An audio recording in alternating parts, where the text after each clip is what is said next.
mwiza kandi ngiyiziho, iyo mvuye muri saro imisatsi nikozeho, make-up ntiwareba abasore bakarangara, ubwo ijuru ryanjye mana ritashe.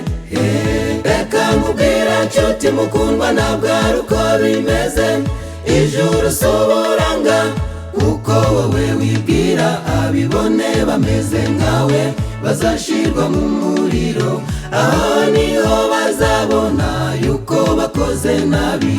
Reka nkubwire nshuti mukundwa ntabwo ari uko bimeze, ijuru si uburanga kuko wowe wibwira, abibone bameze nkawe bazashirwa mu muriro, aho niho bazabona yuko bakoze nabi.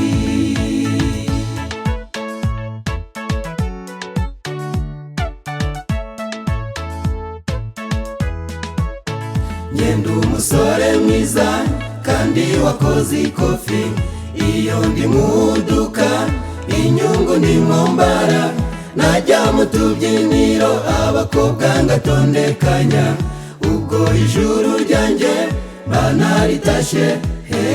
Reka nkubwire nshuti mukundwa ntabwo ari uko bimeze, ijuru si uburanga cyangwa si ibintu utunze, abibone bameze nkawe bazashirwa mu muriro, aho niho bazabona yuko bakoze nabi.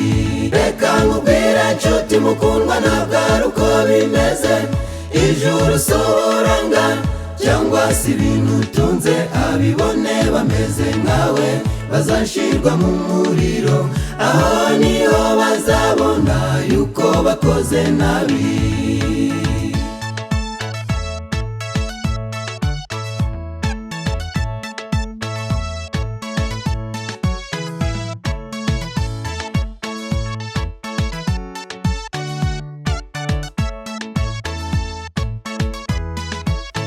Genda umubwiriza wubaha Imana, iyo ngiye mu murimo nkabwiriza ubutumwa, abantu bagahinduka bagakurikira umukiza, ubwo ijuru ryanjye mana ritashe.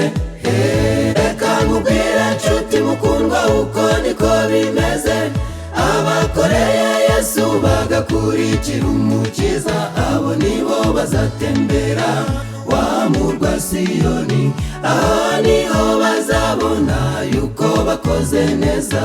Reka nkubwire nshuti mukundwa uko niko bimeze, abakoreye Yesu bagakurikira umukiza, abo nibo bazatembera wa murwa Siyoni, aho niho bazabona yuko bakoze neza.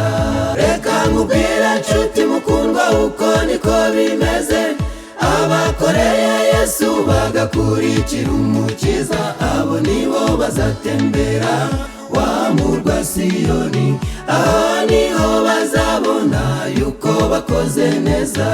Reka nkubwire nshuti mukundwa uko niko bimeze, abakoreye Yesu bagakurikira umukiza, abo nibo bazatembera wa murwa Siyoni, aho niho bazabona yuko bakoze neza.